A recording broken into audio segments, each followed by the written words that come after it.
Crecí en una familia que no iba a la iglesia. Nunca había orado en mi vida. Creía en Dios y probablemente me habría llamado cristiano. Ninguno de nosotros éramos creyentes. No conocíamos el Evangelio, pero mi madre estaba orando. Y cuando era adolescente, tenía 3 hermanos. Mi hermano mayor tenía 15 años, yo 14. Hermano menor, hermana menor. Mi madre se sentía cada vez más culpable por no haber criado a sus hijos para que asistieran a la iglesia. Y ella oró, y el Señor respondió, y muchas veces responde las oraciones de los incrédulos. Si están rogando al Señor, ni siquiera conocen el Evangelio, pero le están clamando. Él respondió de manera notable, en que una amiga, desde que mi mamá la conoció, vino al Señor, tuvo una conversación con mi mamá y compartió su fe con mi mamá. Y le recomendó una iglesia a la que iríamos. Estábamos en el norte de California, en el área de la bahía, y terminamos, apenas a la edad de 14 años en mi primer año de secundaria, asistiendo a la iglesia por primera vez, y era una iglesia evangélica en Walnut Creek, California. En unos pocos meses, toda mi familia, una familia de 6 miembros, vino al Señor. Todos fuimos bautizados el mismo día. Y las cosas cambiaron para mí en mi año de secundaria. Fue una de esas experiencias de conversación en el sofá en las que mis padres reunieron a los niños y les dijeron, iremos a la iglesia el domingo. Pero el Señor nos tomó a todos y todavía estamos caminando en el Señor. 4 años después. 4 años en el Señor, fui a la Universidad de Berkeley, me matriculé para estudiar ingeniería química, que por cierto, no es una escuela cristiana.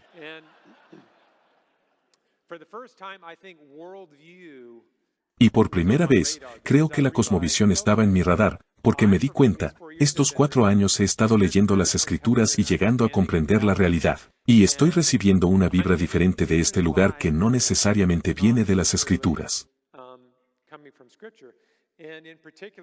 Y en particular, hubo un profesor de química que usaba el podio como púlpito para predicar contra la fe y contra el cristianismo, en una conferencia de química para variar. ¿Quién lo habría pensado? Pero la conferencia de termodinámica la aprovechó como una oportunidad para atacar argumentos a favor de la existencia de Dios. Y en ese momento no me sentía inclinado a levantar la mano y desafiarlo, ni en privado. Pero me sentía conmovido. No encontré nada convincente en su argumento. De hecho, no me pareció nada convincente y sentí que alguien debería responder, y sentí que personas como esta no deberían poder publicar esto sin que alguien tuviera una buena respuesta. Y creo que ese fue el comienzo para mí de una actividad apologética y de orar al respecto, y finalmente el Señor me llamó a eso. Y eso no me lo esperaba en ese momento. Pero tuve la oportunidad, después de estudiar ingeniería química en la escuela de posgrado, de comenzar a dedicarme a la biología. Porque vi esta profunda conexión entre la ingeniería y la biología, por primera vez. No me interesaba en absoluto la biología en la escuela secundaria. La biología solo consistía en diseccionar, ya sabes, ranas encurtidas y nombrar los huesos, y pensé que era aburrido. Pero cuando observaba la vida a nivel molecular, a nivel subcelular, pensé, esto es ingeniería. Y no solo eso, es una ingeniería notable, mucho más allá de cualquier ingeniería que hagan los humanos. También se alineaba con la apologética y comencé a pensar, espera, si esto se parece tanto a ingeniería sobrehumana, entonces probablemente sea ingeniería. ¿Hay alguna manera de que pueda mostrarlo? ¿Hay algo que pueda hacer en el laboratorio que realmente demuestre que esto es una cuestión de diseño y no de evolución? Y así se abrieron las puertas cuando comencé a dedicarme a eso, y tuve la oportunidad de crear un programa de investigación en torno a ese tipo de preguntas. También tuve la oportunidad, alrededor del 2015, de escribir un libro. Después de dedicar décadas, de responder a la pregunta, ¿es la vida un accidente o es intencional? Es intencionada, no es un accidente. Esa es la conclusión, pueden irse ahora. Tuve la oportunidad de escribir un libro y se me ocurrieron diferentes estrategias para escribirlo. Una podría ser que pudiera tomar este trabajo técnico y resumirlo para una audiencia no técnica y escribir ese tipo de libro. Y creo firmemente que no se necesita un doctorado para saber si somos accidentes cósmicos o no. Pero sentí que eso sería hacerle el juego a las personas que quisieran hacerles creer que esto es en el fondo una cuestión técnica, que se necesita un doctorado para saber si somos accidentes cósmicos o no. Creo que es una cuestión de sentido común. Eso lo podemos saber con certeza sin tener una formación educativa especial, sin tener experiencia. Y realmente sentí que la forma de abordar un libro era mostrar eso, mostrar que en realidad se trata de una cuestión de sentido común y que todos podemos estar muy seguros de que fuimos creados por un Dios creador personal. Y luego aporta algo de ciencia para demostrarlo. Ahora que lo sabes y no necesitas un doctorado para saberlo, por cierto, puedes ir al laboratorio y confirmarlo. Y cualquier cosa que escuchemos de la comunidad científica que diga lo contrario en realidad está distorsionando la ciencia. Eso es lo que quiero decirte. Pero solo puedes estar seguro de ello si sabes, como no experto, sé que esto es verdad y así es como lo sé. Eres inmune a todas las afirmaciones en sentido contrario. Así que ese era el objetivo del libro. Quiero darles rápidamente algunas pruebas de que las personas inteligentes y con un alto nivel educativo, las personas brillantes que trabajan en un determinado campo aún pueden llegar a conclusiones estúpidas. Es posible. Una de las primeras cuestiones abordadas por los filósofos antiguos es la cuestión de la existencia. ¿Cuál es la naturaleza de la existencia? ¿Cuáles son las cosas que existen? Y una de las primeras luminarias, no habrás oído hablar de este tipo, pero fue uno de esos brillantes filósofos griegos, Gorgias, que dedicó su vida a esa misma cuestión, la cuestión de la existencia. Y lo reflexionó y reflexionó durante décadas y escribió extensamente sobre ello. Y llegó a esta conclusión después de décadas de trabajo. Supongo que sabes que estaba equivocado. Y no has dedicado tanto tiempo a esta pregunta como él. He aquí un ejemplo sencillo de algo en lo que la experiencia no necesariamente te lleva en la dirección correcta. Puede dejarte tan atrapado en un asunto técnico que realmente pierdas la noción del sentido común. El sentido común te dice que se equivocó. Creo que algo muy parecido a eso está sucediendo en los orígenes. Sobre la cuestión de los orígenes. Y con esto no me refiero solo al origen de la vida, me refiero al origen de todos los diferentes tipos de vida. Es una pregunta más grande de lo que los científicos creen. El origen de la vida es solo esa primera célula que surgió del cieno primordial.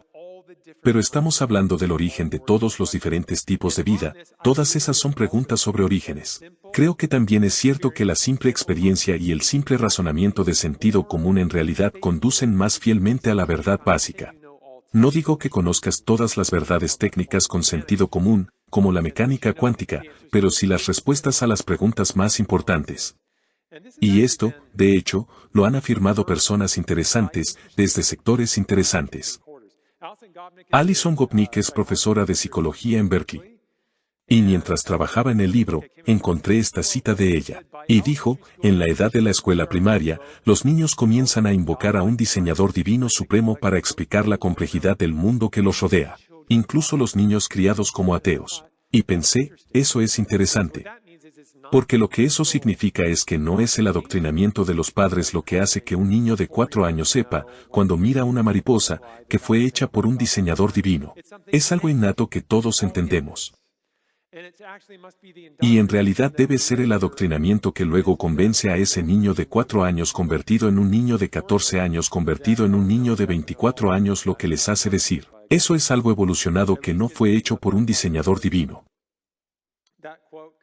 Esa cita proviene de este artículo del Wall Street Journal donde Gopnik no decía esto con aprobación, sino que decía que es algo malo. Debido a que los niños piensan que la vida vino de un diseñador divino, nos causa problemas cuando tratamos de enseñarles de dónde vino realmente la vida. Y tenemos que deshacer todos estos malos pensamientos.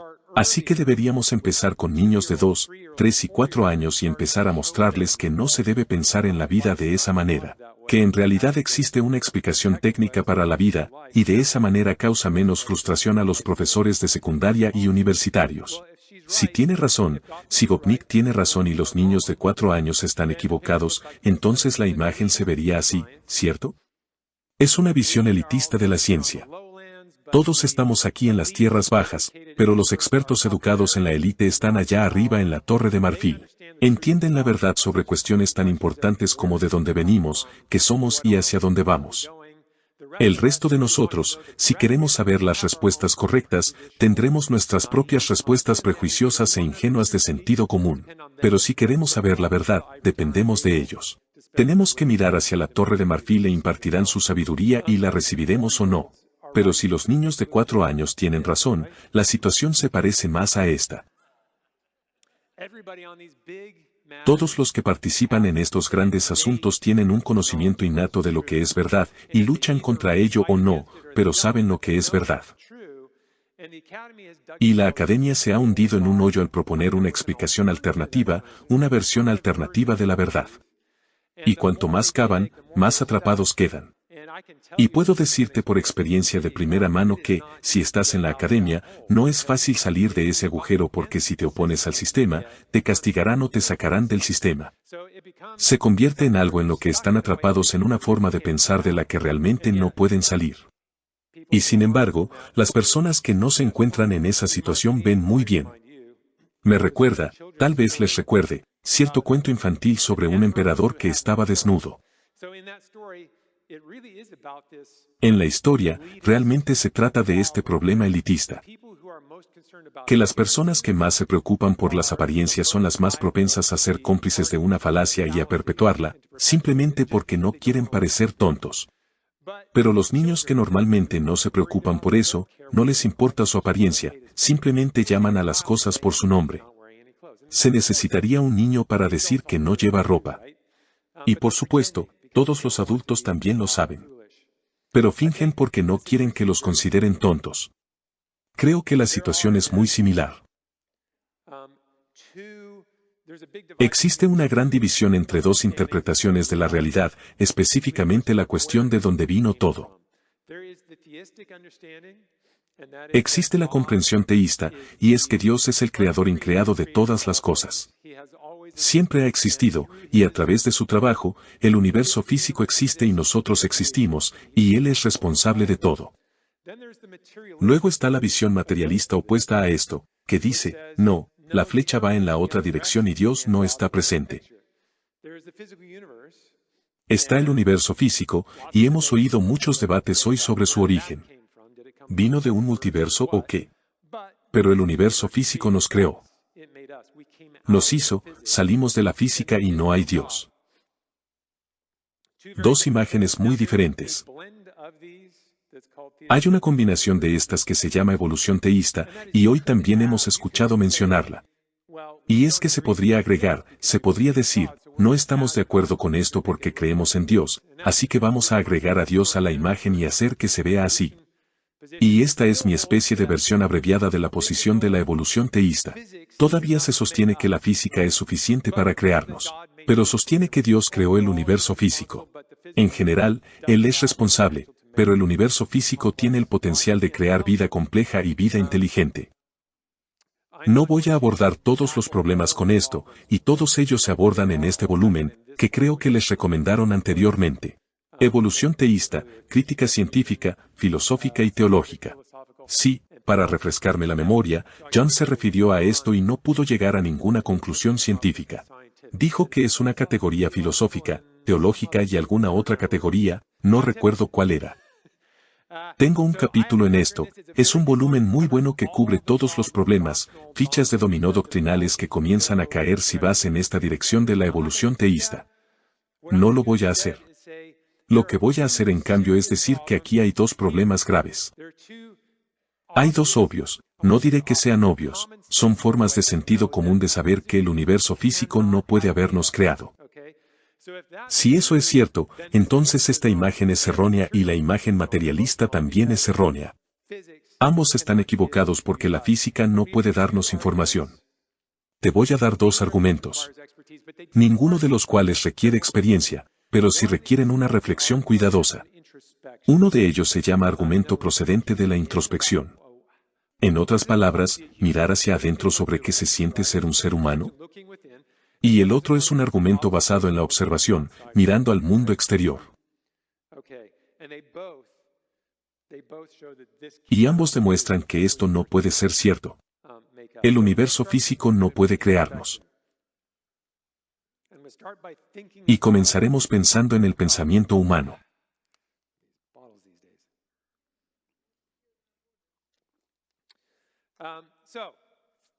Realmente no podemos hacer nada sin pensar.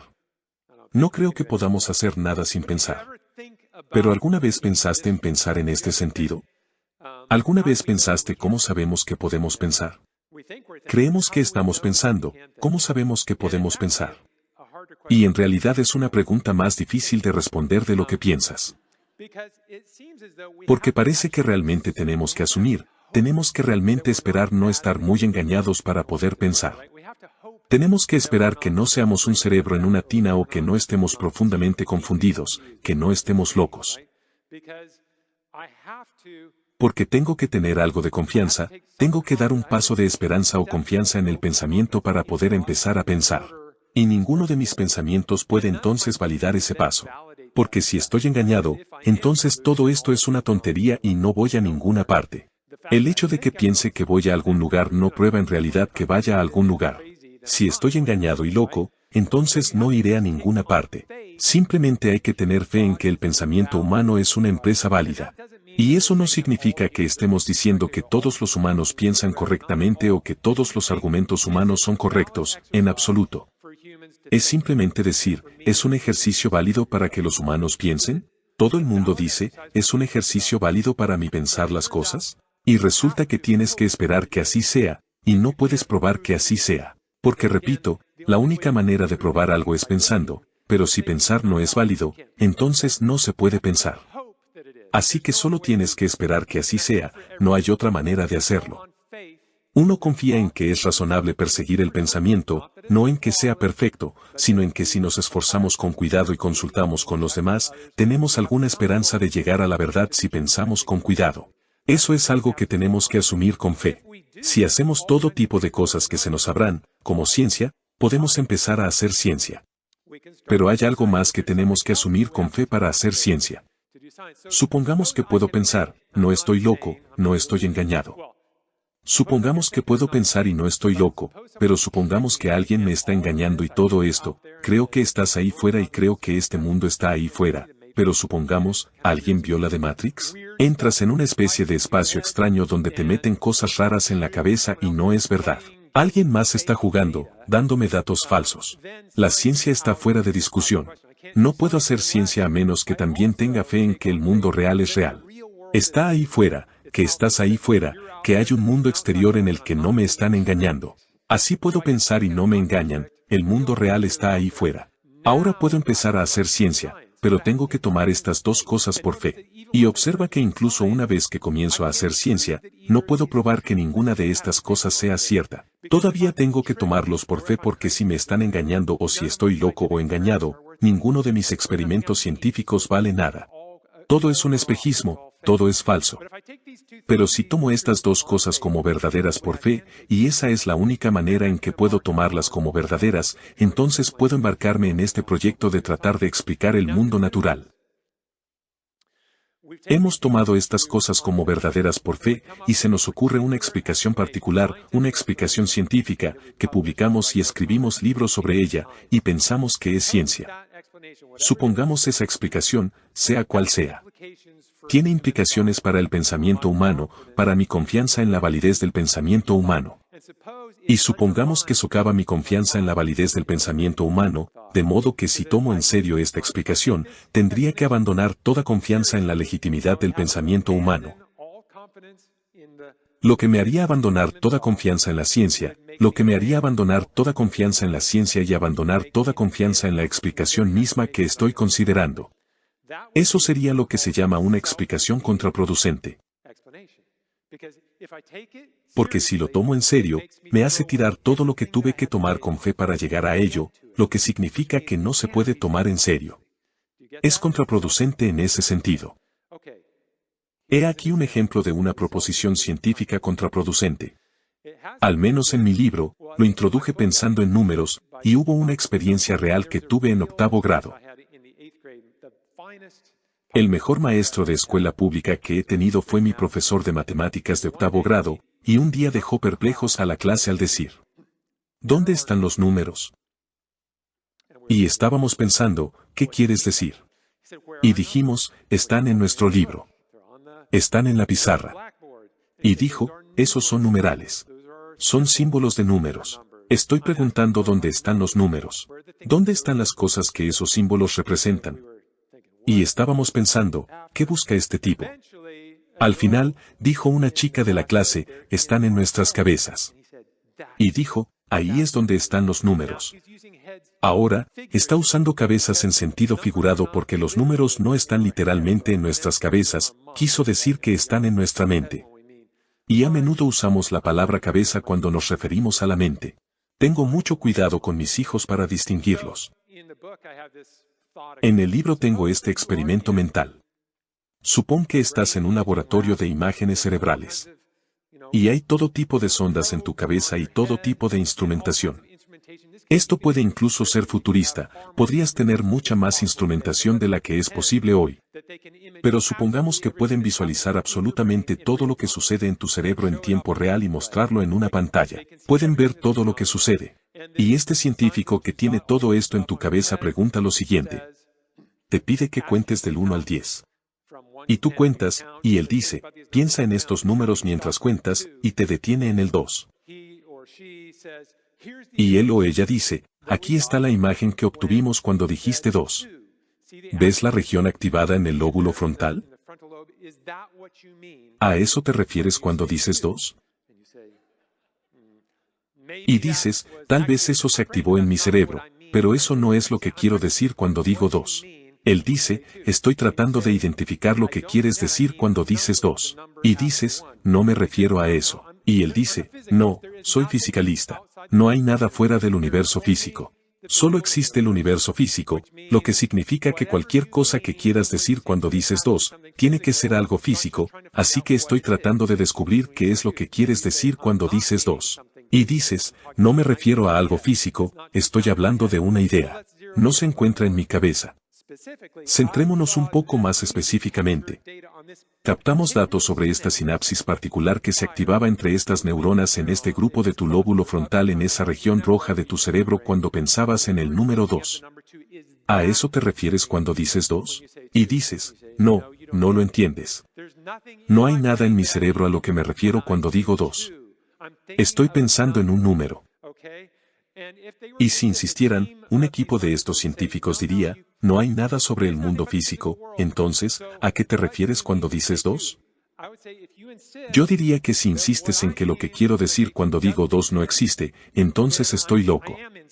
En todas las palabras que estoy usando, si no significan nada, si me estás diciendo que las cosas que creo que significan no existen, entonces estás diciendo que estoy profundamente confundido acerca de lo que quiero decir cuando uso palabras, lo que significa que estoy profundamente confundido y eso significa que pierdo toda confianza en mi proyecto de pensamiento. Pensé que podía pensar, pero si me dices que estoy confundido acerca de todo lo que digo, entonces no puedo pensar.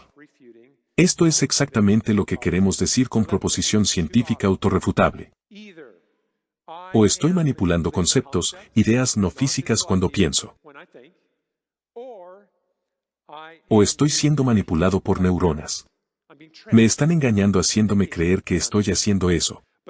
Pero si me engañan haciéndome creer que lo estoy haciendo, ni siquiera sé si existen las neuronas.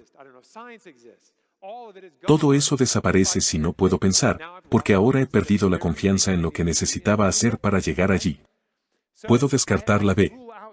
Eso no puede ser cierto sin hacer explotar todo el asunto. Todo implosiona.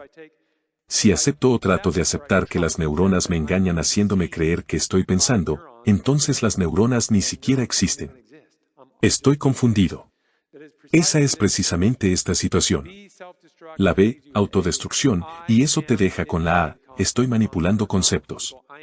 Los conceptos no son físicos, trabajo con ideas cuando pienso. No existe otra forma coherente de entender el pensamiento. Hay un reino material.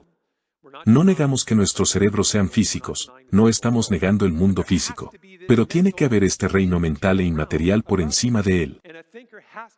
Y un pensador tiene que ser uno de esos lugares especiales del universo donde estas dos cosas se juntan, donde está el yo inmaterial, el pensador que no es material.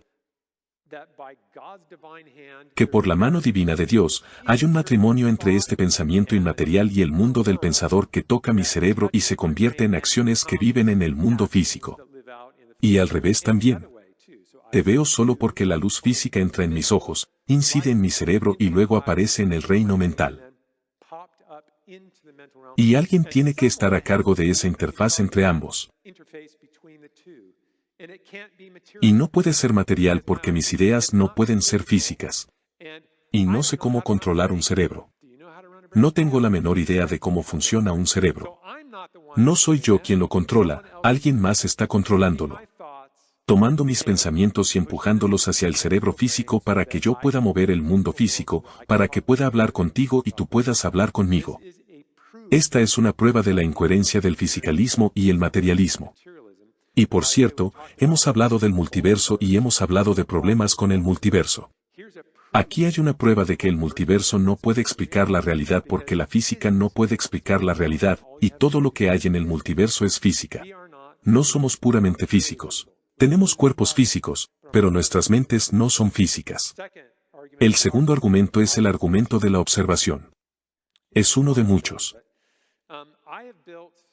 Pero he construido el argumento de lo innegable en torno a un argumento que llamo argumento por coincidencia.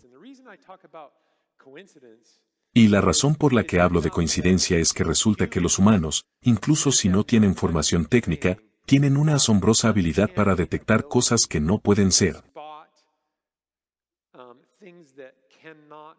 demasiado inverosímiles para atribuirlas a una coincidencia. Así que estamos felices de tratar ciertas cosas como si fueran, y atribuir otras a una coincidencia, pero vemos fácilmente cosas que no pueden ser simplemente una coincidencia. Y no necesitas ninguna formación técnica, no es necesario ser tan viejo para entenderlo. Así que creo que esto es lo que hace el niño de 4 años cuando mira a la mariposa. Si estuvieras sentado con alguien que tuviera un trozo de papel rojo y lo arrugara y lo arrojara sobre la mesa y se viera así, podrías decir, o yo podría decir, que me recuerda a la cabeza de un elefante. Ves la trompa, la cabeza grande, las orejas. Pero no es extraño. Pensarías, vaya, ¿cómo hiciste la cabeza de un elefante arrugando papel rojo? Porque a eso hay que imponer la cabeza de un elefante. Puedes verlo cuando lo señalo, pero en realidad no es tan notable, ¿cierto? Mientras que si ves este trozo de papel rojo sobre una mesa. Sabes que alguien le ha hecho algo a ese trozo de papel. Si un niño de 4 años que nunca ha experimentado el origami, que nunca ha hecho nada con origami, que nunca antes ha visto una grulla de origami, entra en una habitación y no hay nadie en la habitación y lo ve en la mesa, lo sabe, él o ella sabe que alguien lo hizo. Alguien lo hizo y también piensa, quiero saber cómo hacerlo. Esa es la forma en que piensan los niños, y eso es lo que creo que sucede desde el primer año en los humanos. Tenemos una asombrosa habilidad para reconocer las cosas que requieren conocimientos para poder hacerlas, y las reconocemos porque estamos en el negocio de querer saber cómo. Vemos las cosas que son inteligentes, hermana, hermano, mamá, papá hicieron eso, yo quiero hacerlo. Así es como estamos hechos. Automáticamente desde la cuna, estamos pensando de esa manera. Y automáticamente detectamos las cosas que requieren inteligencia porque somos inteligentes y queremos hacerlas. Otro ejemplo que utilizo para hablar de coincidencias es la sopa de letras del libro. Y es una buena manera de hablar de coincidencia porque si te sirves un plato de sopa de letras. No he comido recientemente, pero solíamos hacerlo cuando éramos niños. Sopa de letras, los niños buscan palabras.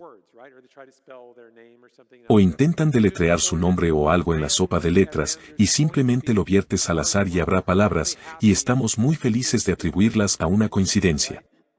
Palabra de 3 letras, serán palabras cortas, son desordenadas, es una palabra corta, pero es una versión un tanto desordenada. Así que no te asustas en absoluto al verlo, no es como un mensaje de Dios en mi sopa de letras. De nuevo, es complicado, están al revés, palabras cortas. Hay una palabra de 4 letras, pero es aún más confusa. Rosa, tienes que curvarlo. Coincidencia, estamos muy felices de atribuir esto a la coincidencia. Cuando di esta charla, alguien señaló santo. ¿Ves santo allí mismo? Eso no es una coincidencia.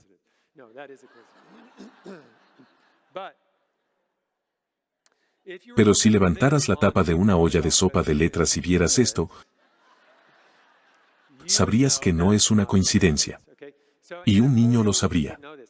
Lo que quiero preguntar es, que todos lo entendemos. ¿Es posible realmente demostrarlo? ¿Podrían traer un equipo de científicos y decir que no solo todos sabemos esto, sino que podemos demostrar que el niño tiene razón? Eso no puede suceder por coincidencia. ¿Hay una manera de hacerlo? Se utilizan las matemáticas de probabilidad, se hace un tipo de análisis muy simple. Para esto, pondría una cuadrícula sobre la imagen, y los cuadros son aproximadamente del tamaño de las letras en esta sopa de letras, y hay 23 cuadrados, y hay algo especial en los 23 cuadros. En 5 de ellos tienes las 5 letras que forman la pasta. En los otros 18, tienes estas zonas relativamente despejadas que hacen que las letras de pasta, la palabra pasta resalten. Aparecen porque se despeja y luego aparecen las 5 letras. Así que algo especial está sucediendo en estos 23 cuadros, y podríamos simplemente, con un cálculo aproximado, preguntarnos, ¿qué tan especial es lo que está sucediendo en esos 23 cuadros en relación con el resto de la superficie de la sopa de letras? Y resulta que, si decimos que esos 18 cuadros que se despejan son como uno de cada 10 inusuales, y lo único que decimos es que tendrías que mirar una región bastante grande de esta sopa aleatoria para encontrar un lugar despejado, al menos uno de cada 10, pero solo usaremos uno de cada 10. Y los 5 que tienen las letras que deletrean pasta son como uno de cada 100 inusuales, porque no solo tienen una letra, sino que la letra está orientada en la dirección correcta. De alguna manera, no está al revés, está hacia arriba y las letras forman una palabra, es algo especial. Lo llamaremos especial 1 entre 100. Si eso es cierto, estos números no tienen por qué ser exactamente correctos. Todo el patrón es 1 en 10 hasta el 18, y eso es para el 1 en 10 especial para los 18 cuadros despejados, multiplicado por 100 hasta el quinto inusual. El 1 entre 100 es para los cuadros de letras. Y si lo multiplicas, es 1 entre 10 octillones algo inusual. Este simple cálculo, y un científico diría que es correcto. Tendrías que servir 10 octillones de tazones de sopa de letras para que algo así salga por pura coincidencia. Y nunca, que Dios nos ayude, nunca verterás 10 octillones de sopas de letra. Si todos los océanos fueran sopa de letras, no nos darían 10 octillones de tazones de sopa de letras. Por eso sabemos que alguien lo hizo, no hay manera de que eso pueda suceder por accidente. Realmente es el mismo razonamiento con la grulla de origami cuando el niño la ve. La cantidad de pasos que tienes que seguir para conseguir esa grulla, e incluso con estas instrucciones, probablemente no lo hagas bien. El número de pasos que tienes que seguir para conseguir una grulla de origami es demasiado, y cada paso requiere demasiada precisión para que esto suceda por accidente. Al final no necesitas una calculadora, porque ya sean 10 octillones o mucho más, no necesitas el número, simplemente no puede suceder. Y es por eso que estas cosas son tan obvias, por eso no es necesario ser un experto. Hay otra categoría para la cual esto es cierto y obvio. Y es una categoría que llamo en el libro inventos. Y me refiero a algo más específico, obviamente es una palabra común, sabemos lo que es un invento. Pero me refiero a algo que tiene esta propiedad que yo llamo coherencia funcional. Esto es lo que yo digo que es una especie de sello distintivo de lo que llamaríamos una invención. Tiene este tipo de estructura. Es algo de alto nivel que hace algo inteligente. Y para poder hacer esa cosa inteligente, tiene todo tipo de cosas dispuestas en su interior para poder hacerlo. Son partes dentro de partes.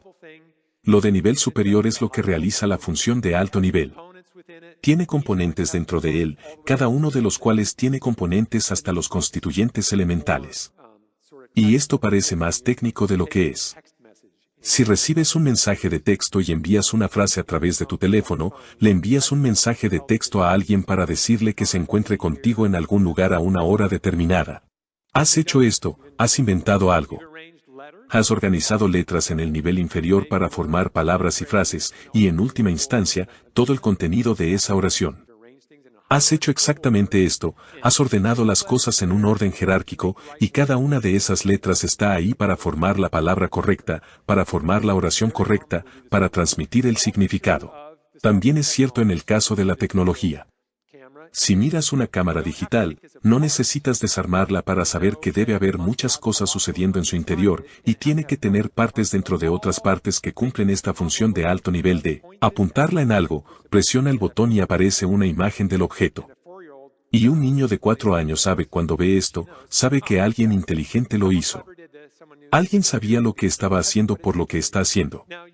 El niño de 4 años también podría desarmarla, pero probablemente no volver a armarla. Y descubrirás que efectivamente tiene todas estas partes, partes dentro de otras partes, y no puedo decirte que hacen todas ellas, pero te garantizo que están ahí por una razón, y la razón es aquella función de alto nivel. Este tipo de sofisticación ocurre cada vez que miramos algo que realiza una función de alto nivel, y es intuitivo. Sabemos que cuando vemos algo haciendo eso, alguien hizo algo inteligente, y no lo sé todo, no lo entiendo todo, pero alguien hizo algo inteligente para arreglar las cosas, porque esa es la única manera de lograr que estas cosas funcionen de esta manera. Si eso es cierto para algo tan sofisticado, imagina cuánto más cierto es para algo así de sofisticado. Somos cuerpos, por lo que estamos hablando de nuestra parte física, no de nuestra mente. Somos extraordinarios y hay un sentido de alto nivel en el que somos aquello para lo que estamos hechos.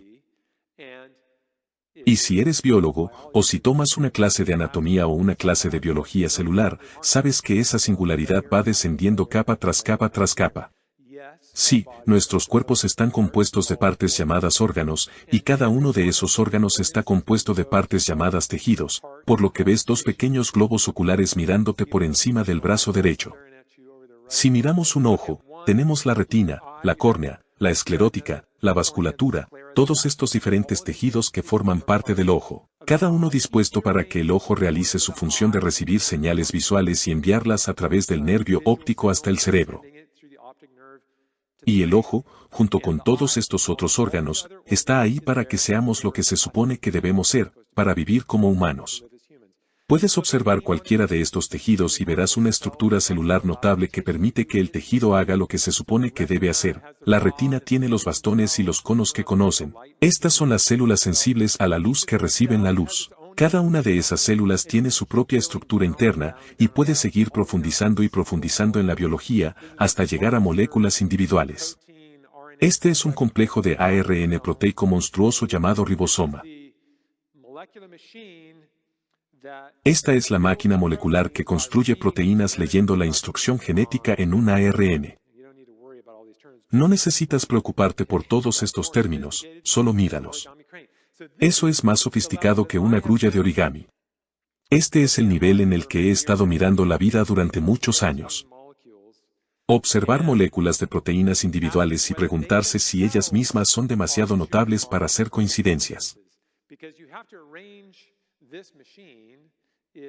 Debido a que hay que organizarlas, esta máquina lee un ARN que se desprendió de un gen de ADN y que tiene instrucciones de secuencia, y esta es la máquina que lee esas instrucciones y coloca aminoácidos, conectándolos para formar una larga cadena de aminoácidos que se secuencia de acuerdo con la secuencia genética del gen, para que esta larga cadena se pliegue y forme una de estas, una única molécula de proteína con estas formas tridimensionales realmente elegantes. Hay miles de estas formas que han sido catalogadas, solo les muestro algunas, para que puedan tener una idea de cuán atractivas son visualmente, pero también de cuán variadas son. Vienen en todo tipo de formas diferentes, y esas formas son fundamentales para lo que hacen. Muchos de estos hacen química, son partes de máquinas moleculares. ¿Viste un diagrama del flagelo? Todas esas piezas de flagelo son cadenas de proteínas que se pliegan en la forma correcta para formar ese motor de flagelo. Y la pregunta que me hacía cuando me embarqué en esto a nivel de proteínas fue la siguiente.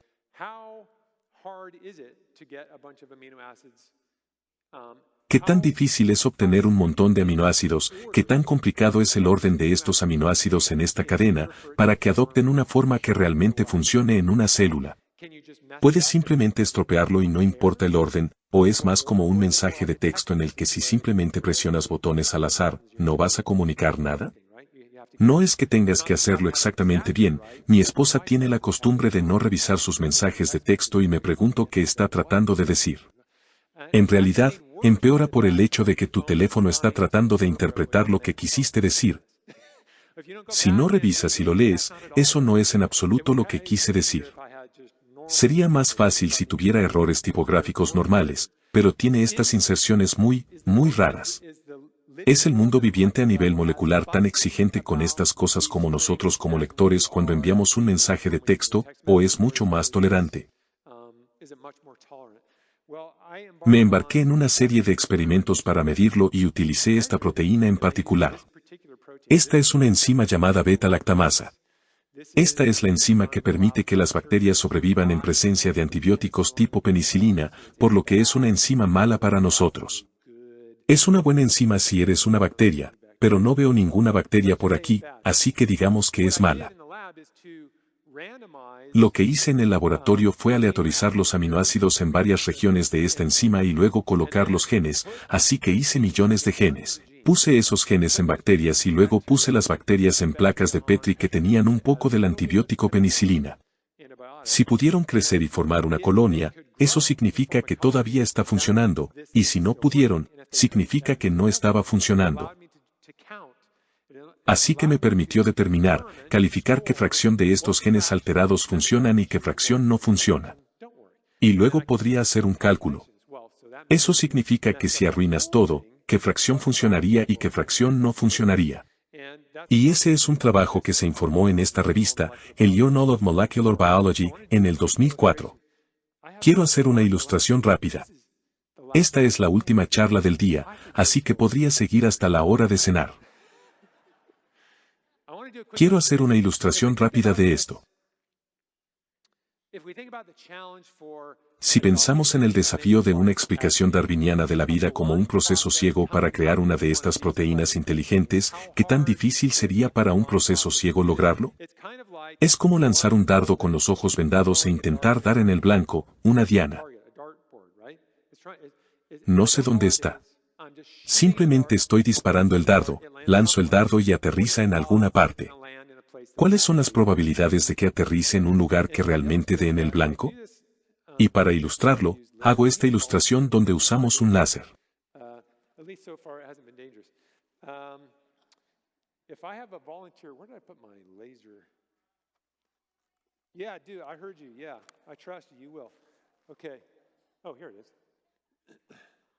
No, can I get a different no, kidding.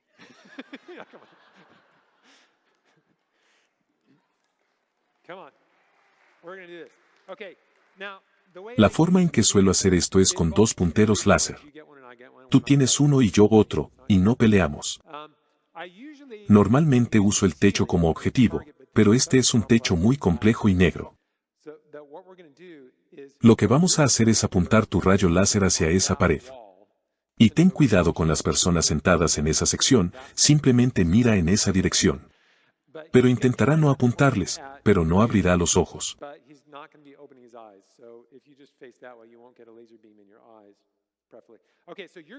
Así que vas a tomar tu láser y apuntarlo hacia esta pared, pero no vas a estar mirando porque voy a tener un punto láser en esa pared. Y vamos a ver si por casualidad puedes dar en el blanco.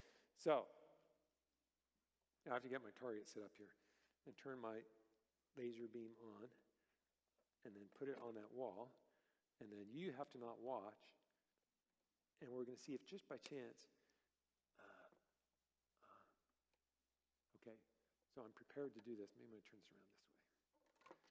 And then I need to give you your... So I'm prepared to do this. Now you're not...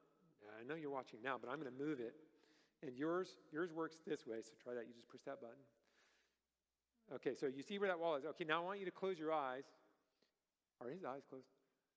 And I'm going to put a target here. Ahora quiero que cierres los ojos. Nuestro objetivo está ahí. Solo estás apuntando a esa pared, no a todas las paredes. Ve un poco más despacio. We're having trouble following your dot. Oh, so a little higher, so you don't blind anyone. Okay. And you're doing such a fast wander that we're having trouble tracking your dot. If you do it slowly, do a little slowly here. Si lo haces It lentamente, doesn't matter. He's not gonna. no importa, no le va a dar. It's actually. Okay. Ahora puedes abrir los ojos. Tenía mi punto por aquí. Si abres los ojos, podrás conseguirlo. Un gran aplauso para mi maravilloso voluntario. Pero no podrás quedarte con el láser. Oh, it looks like you've got a cool place to keep a laser pointer on your arm there. That's very cool. Okay, thank you. So, what made that? ¿Qué hizo que eso fuera difícil en términos de geometría? ¿Qué lo hizo difícil? No podemos ver hacia dónde vas, pero ¿y si los rayos láser, y si los puntos láser tuvieran 3 metros de diámetro, entonces lo habría alcanzado? Es que es una pared grande y es un punto diminuto. Es un pequeño punto en una gran pared, es esa proporción. Si tienes un punto más pequeño en una pared más grande, se vuelve cada vez más difícil. Si quieres pensar en esto como hacerlo en un techo, lo que normalmente hago, lo más difícil que se me ocurre en un techo sería usar este techo, que es el techo más grande del mundo. Solía vivir aquí en Seattle. Esta es la planta de Boeing en Everett donde fabrican los 737. Y es el edificio más grande del mundo en términos de volumen. Creo que este es el techo más grande del mundo en términos de metros cuadrados. Así que puedes imaginarte sacando todos los fuselajes de allí y quitando todas las paredes y tener a nuestro voluntario con un puntero láser con los ojos vendados y tener un punto en algún lugar del techo. Podrías pasar años sin que tus dos puntos converjan, porque es tan grande. Y eso no es tan difícil como el problema de acertar en este punto para lograr que uno de estos pliegues de proteínas sea correcto. Si quieres conocer la probabilidad de obtener el doblez de proteína, es 1 entre 10 elevado a 77. Eso es 1 en un billón, billón, un poco peor que eso. Pero me cansé de decir billones. Es como tener puntos láser del tamaño de átomos de hidrógeno. Es un punto láser muy pequeño. Y el techo sería del tamaño del telón de fondo del universo visible. Piensa en eso. Un punto, un átomo de hidrógeno escondido en el fondo del universo visible, y algo que busca ciegamente esa enorme capa con la esperanza de que estos dos átomos de hidrógeno se encuentren. Simplemente no va a suceder. Obviamente no va a suceder. Tú y yo sabemos que si vas y le cuentas esto a alguien que cree que el darwinismo funciona, obtendrás todo tipo de excusas.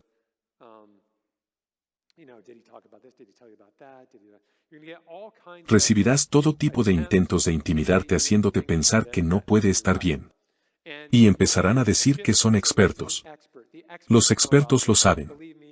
Créanme, soy biólogo molecular. Sé cosas que ustedes no saben. Y Axe te contó estas cosas, pero yo soy un experto y tú no y te engañó. Así es como quiero que esto sea muy simple para que sepas lo que estás diciendo. Y sabes que es verdad y que nadie puede hacer ese truco contigo.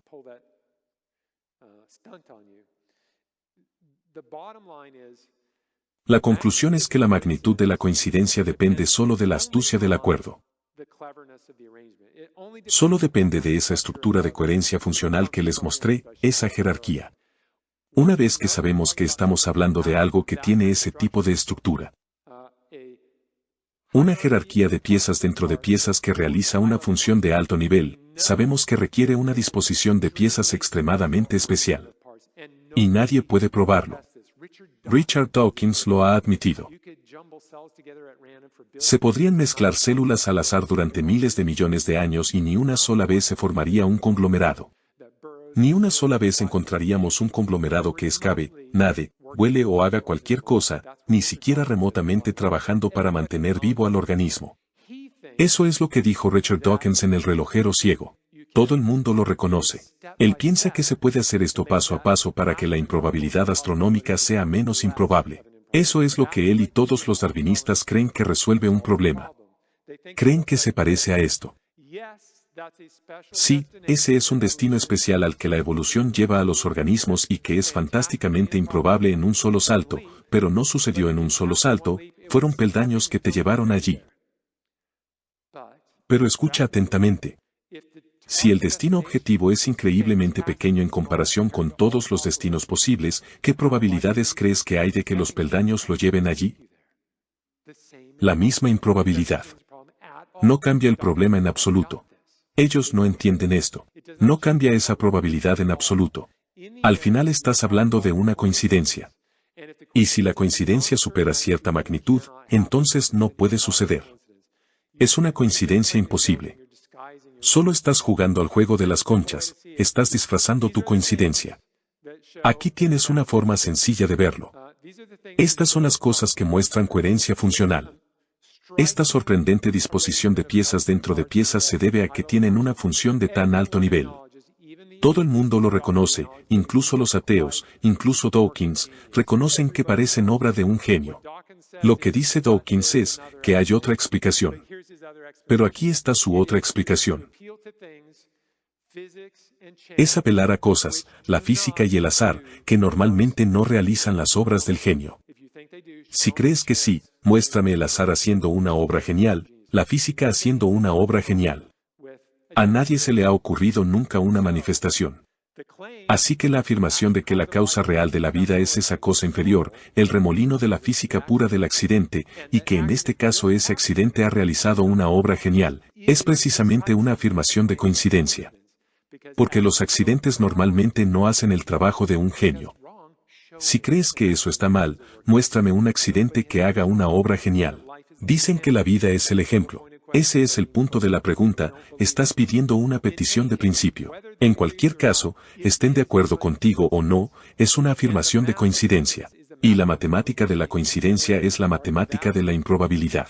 Y cuando las cosas son tan sofisticadas, tantas partes dentro de partes para lograr una función de alto nivel, los números simplemente muestran que se trata de una coincidencia imposible. No puede suceder por coincidencia. La única solución es descartar eso y decir que parecen obras de genio porque eso es exactamente lo que son. Y lo dejaré así y espero tener un poco de tiempo para preguntas.